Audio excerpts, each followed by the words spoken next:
비 오는 날에 화창한 날에 우산을 빌려주고 비 오는 날에 우산을 뺏는 약탈적 금융기업.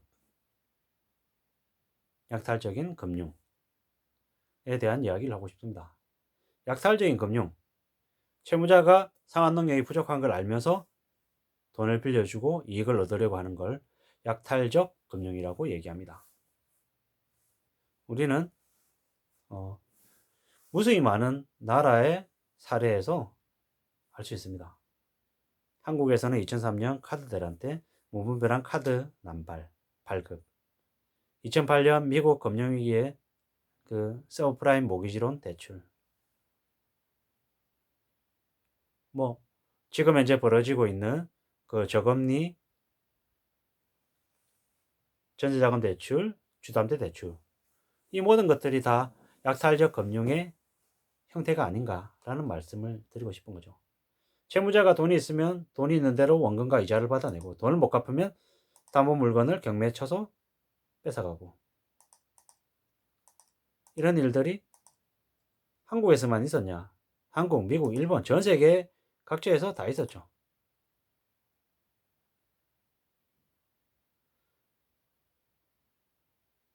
한국은 지금 현재 부채공화국입니다.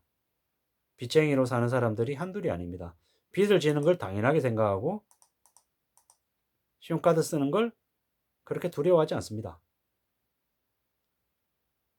한때 한국은 저축을 많이 하고 그 저축을 가지고 기업들이 투자를 하고 투자의 결실이 또 가게로 돌아와서 또 대축을 할 수 있는 그런 선순환이 되는 매우 좋은 모습이었죠.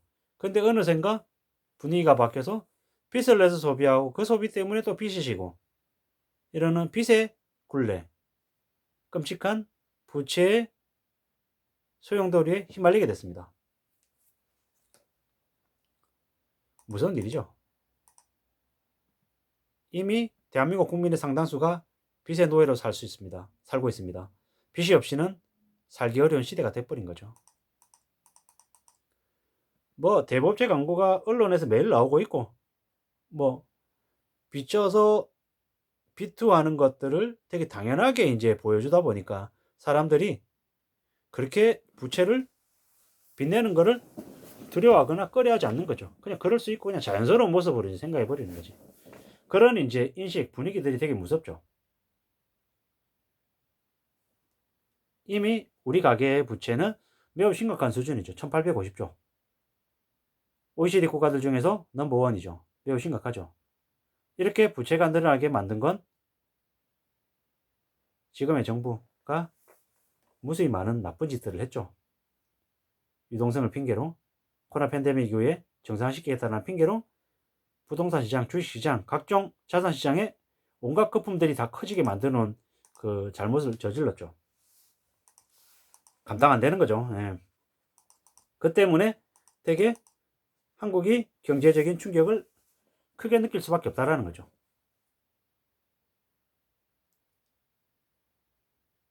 빚을 빚으로 생각하게 안 하고 그냥 빚도 그저 자산이라고 생각하고 빚도 능력이라고 얘기하는 그런 말도 안 되는 개소리로 무수히 많은 사람들을 빚쟁이로 전락시킨 지금의 현실, 대한민국 정부 그리고 기득권들의 모습들이 되게 원망스럽죠.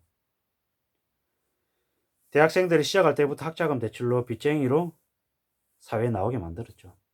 결혼을 하면서 단칸방에서 시작하고 그러는 게 당연하게 만들어놨죠. 어처구니 없는 거죠. 이게 정상이 아니잖아요. 충격적인 일들인 거죠. 바로 잡혀야 되는데 누가 바로 잡냐고요.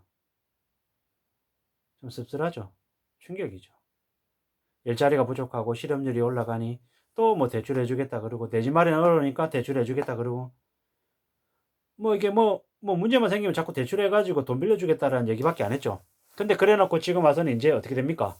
대출 중단, 중도금 대출 불가, DSR 실행, 가계부채 뭐 관리 이런 명목으로 이제 메스를 대는 거죠. 빚낸 사람들 이제 큰일 난 거죠. 답이 없는 거죠. 채무자들 네가 빚낸 거잖아. 네가 빚내 가지고 한 거잖아. 라고 얘기하면서 채무자들한테 다 이제 떠넘기는 거죠. 책임을. 니 탓이야. 너 때문이야. 네가 그렇게 만든 거야. 누가 빚내라고 했냐? 네가 빚낸 거잖아. 이런 식으로 이제 막 얘기하는 거죠. 결혼하는데도, 집을 사는데도, 애를 낳는데도, 애 키우는데도, 애 교육시키는데도 전부 다 빚내게끔 만든 거죠. 빚의 고통을 전부 다 지게 만들어 놓은 거죠. 그렇게 다 가둬 놓고 빚쟁이를 전락시켜 놓고 빚으로 살게 만든 거죠. 되게 충격적이죠. 되게 씁쓸하죠. 어떻게 될까요, 앞으로?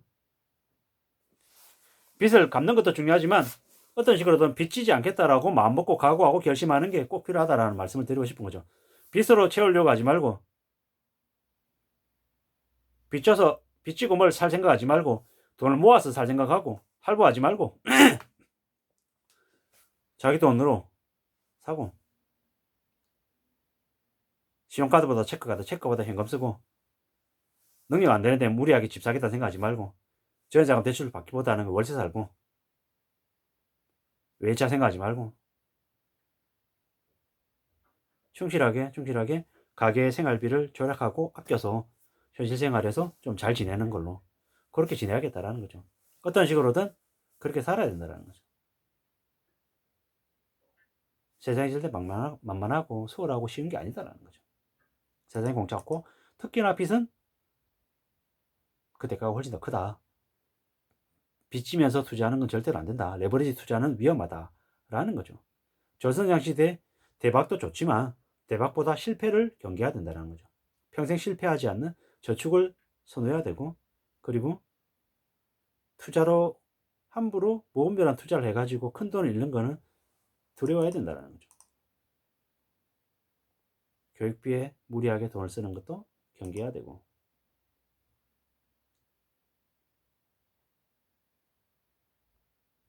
유학도 스펙도 그게 정말 돈보다 더 중요한 건지 잘 생각해야 된다는 거죠. 능력을 우선시해야 된다는 거죠. 이미 현재 빚져 있는 상태라고 하면 빚의 현황을 잘 파악해야 되고, 그 빚들 중에서 빚의 청산 기한을 정하고 우선순위를 정해야 된다는 거죠.